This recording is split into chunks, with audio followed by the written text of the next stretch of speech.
তো hello guys, এই sign of এফেকশনের 4 নম্বর এপিসোডে আপনাদের স্বাগতম। যারা এর আগের এপিসোডগুলো এখনো দেখেন নাই তারা আমার ডিসক্রিপশন বক্সে লিংক দেওয়া থাকবে, সেখান থেকে দেখে আসুন। তো এপিসোডের শুরুতে আমাদের দেখানো হয় ইনোমি সেই সাইন ল্যাঙ্গুয়েজের বইটি দেখে ফেলে এবং বলে সে কি আবারও নতুন কোনো ভাষা শিখছে নাকি, কিন্তু সে সাইন ল্যাঙ্গুয়েজ কিসের জন্য শিখছে।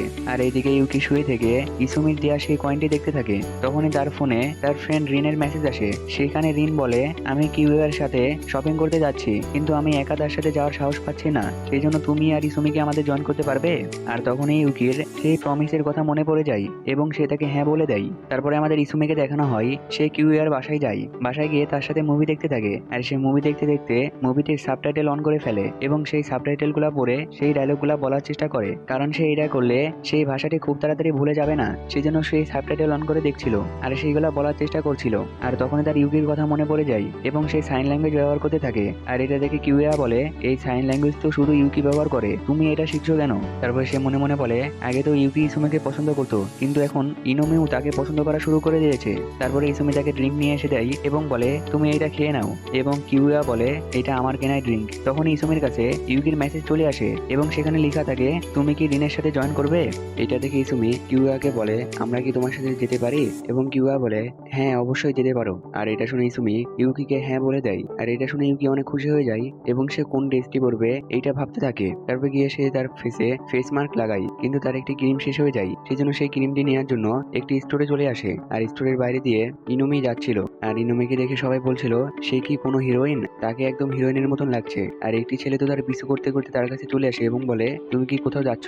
তারপরে ইনোমি তার ফোন বের করে একজনকে মেসেজ দেয়। এইটা দেখে সেই ছেলেটি বলে, তুমি কি কোনো মেয়েকে এসএমএস দিলে? সেই মেয়েটি কি অনেক কিউট? আর এটা শুনে ইনোমি রেগে যায় এবং বলে, সেটি একটি ছেলে। আর সে সেনকে মেসেজ দেয়। তারা খাওয়া দাওয়া করার জন্য সেনকে একটি হোটেলে ইনভাইট করে। তারপরে তারা দুজন সেই হোটেলে চলে আসে এবং ইনোমি বলে, আমি ইসুমিকে পড়ানোর চেষ্টা করেছি, কিন্তু সে আমাদেরকে তাকাচ্ছেই না। আর সে এখন সাইন ল্যাঙ্গুয়েজ শেখা শুরু করে দিয়েছে।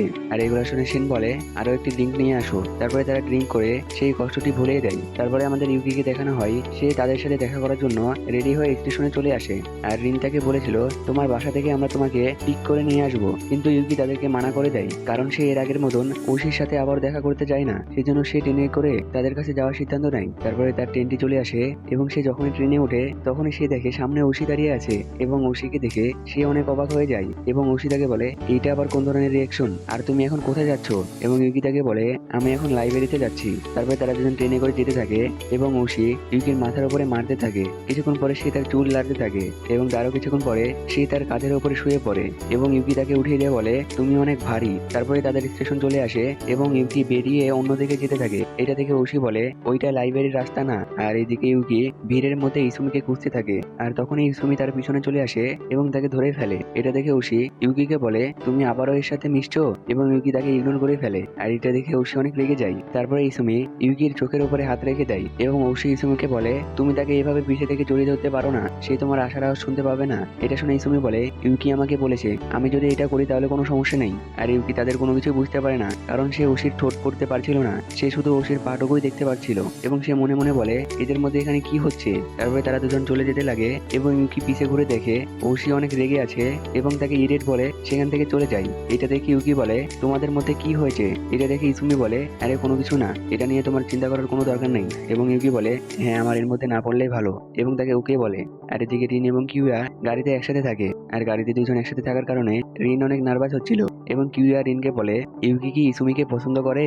এবং রিন বলে, হ্যাঁ সে তাকে অনেক পছন্দ করে। এবং কিউয়া বলে, আমার মনে হয় এরও মন ভেঙে যাবে, কারণ ইসুমি কাউকে পছন্দ করে না এবং সে শুধু নিজের স্বপ্ন পূরণ করাতেই ব্যস্ত থাকে। আমি দেখেছি অনেক কাস্টমার তাকে পছন্দ করেছে, কিন্তু লাস্টে গিয়ে সবারই মন ভেঙে গিয়েছে। এটা শুনে রিন বলে, তোমার মনে হয় না ইসুমিও তাকে পছন্দ করে? আর তখনই সেখানে ইউকি এবং রিন চলে আসে আর তারা দুজন একসাথে হাত ধরে আসে। এটা দেখে রিন এবং কিউয়া অবাক হয়ে যায় এবং রিন তাদেরকে বলে, তোমরা দুজন এভাবে হাত ধরে আছো কেন? এবং ইসুমি বলে, সে অ্যাক্সিডেন্ট হতে লেগেছিল, সেজন্য আমি তার হাত ধরে নিয়ে আসছি। তারপরে তারা দুজন গাড়িতে উঠে পড়ে আর গাড়িতে রিন এবং কিউয়া অনেক লজ্জা পেতে থাকে। তারপরে তারা নিজেদের গন্তব্যস্থলের দিকে যেতে থাকে। আর যেতে যেতে রিন কিউয়াকে বলে, তোমার কোন জিনিসটি পছন্দ? আর সে পিছে তাকিয়ে দেখে পিছে সাইন ল্যাঙ্গুয়েজের ক্লাস চলছে আর সে ইউকির জন্য অনেক খুশি থাকে। তারপরে তারা গন্তব্যস্থলে চলে যায় এবং সেখানে গিয়ে ইসুমি ইউকির নাম ধরে অনেক সুন্দরভাবে ডাকে। আর এটা শুনে রিন এবং কিউয়া অনেক অবাক হয়ে যায়। আর ইসুমি ইউকিকে একটি গিফট দেয়, সেটি নিয়ে ইউকি অনেক খুশি হয়ে যায়। তারপর ইসুমি সেখান থেকে একটু দূরে চলে যায় আর ইউকি এদিকে রিনকে দেখে বলে, তোমাকে এরকম লাগছে কেন? এবং কিউয়া বলে, ইসুমি তোমাকে অনেক সুন্দরভাবে ডেকেছে। এটা শুনে ইউকি ভাবতে থাকে সে কি আমাকে সবসময় এভাবে ডাকে, নাকি আজকে এই প্রথম আমাকে এভাবে ডাকলো, আর তার নর্মাল ভয়েস কিরকম এবং সে যখন ভালোভাবে ডাকে তখন ভয়েস কিরকম হয়, আমি এটা জানতে চাই। তারপরে সে ইসুমির কাছে চলে যায় এবং ইসুমি তাকে বলে তোমার কি ট্রাভেলিং করা ভালো লাগে? এবং ইউকি বলে আমি কোনো সময় ট্রাভেলিং এ যাইনি, সেই জন্য আমার এটার কোনো এক্সপিরিয়েন্স নেই। আমি শুনেছি যারা ট্রাভেলিং করে তাদের ট্রাভেলিং করতে অনেক ভালো লাগে। এটা শুনে ইসুমি বলে আমি এর পরের বার যখন ট্যুরে যাব তখন আমি আমার জিনিসপত্রের সাথে তোমাকেও নিয়ে যাব। এটা শুনে ইউকি বলে তার মানে আমি জিনিসপত্রের মতন করে যাব? এটা শুনে ইসুমি বলে আরে না না, আমি তো মজা করছিলাম, তুমি কোনো জিনিসপত্র না। তারপরে তাদের সেখানে ঘোরাফেরা হয়ে যায় এবং ইসুমি রিনের কাছে গিয়ে বলে তুমি কিউয়াকে গিয়ে বলো তোমাকে একা বাসায় থুয়ে আসতে। এবং রিন বলে আরে না না, আমি এটা করতে পারবো না। সে যদি আমাকে মানা করে দেয়, আর তখন সেখানে কিউয়া চলে আসে এবং ইসুমি রিনকে তাদের দিকে ধাক্কা দিয়ে দেয়। তারপর রিন তাকে গিয়ে সেই কথাটি বলে এবং সে রাজি হয়ে যায়। আর রিন তাদেরকে ইশারা করে বলে সে রাজি হয়ে গেছে। আর ইউকি দেখে বলে আমি তাদের জন্য অনেক খুশি। তারপরে তারা দুজন হেঁটে হেঁটে বাসায় আসতে থাকে। আর বাসায় আসতে আসতে ইউকি ইসুমিকে বলে চলো আমরা কোথাও খাওয়া দাওয়া করতে যাই। এটা শুনে ইসুমি বলে না, আমি এখন বাসায় যাব। আর এটা শুনে ইউকি মনে মনে বলে সে আমাকে মানা করে দিল। তারপরে ইসুমি বলে তুমি কি আমার বাসায় গিয়ে খাওয়া দাওয়া করবে? আর এখানে এই এপিসোড শেষ হয়ে যায়। দেখা হচ্ছে নেক্সট এপিসোডে। আল্লাহ হাফেজ।